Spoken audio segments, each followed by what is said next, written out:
Welcome to the Slop Temple. We pray this video helps. You start by confirming prerequisites: leveled spells, a crit supporting class, and gear that boosts spell crit. Once set, prepare the exact spell you'll cast. Choose one with reliable base damage and scaling. Then allocate talent points and quickbar slots so you can activate buffs and the spell without delay.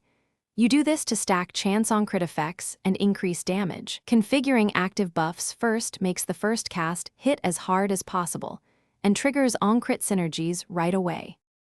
Once done, you layer multiplicative effects. Apply spells or items that raise crit chance, then apply debuffs on the target that increase received damage. Time your cast to land when temporary buffs or potions are active. This maximizes both crit chance and multiplier. Make sure to use on-crit triggers and cooldown synced skills so procs land with the crit. You do this because synchronized timing produces much higher burst damage than steady casting. Sequence beats randomness for consistent results. To finish, verify your crit snapshot after the cast and refresh buffs as needed so subsequent casts remain strong.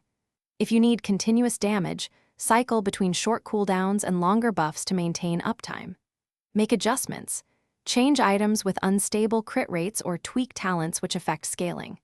If things go wrong, you'll want to immediately check enemy resists, your hit accuracy, and any immunity that prevents criticals. Fixing those will usually resolve low crit performance and restore.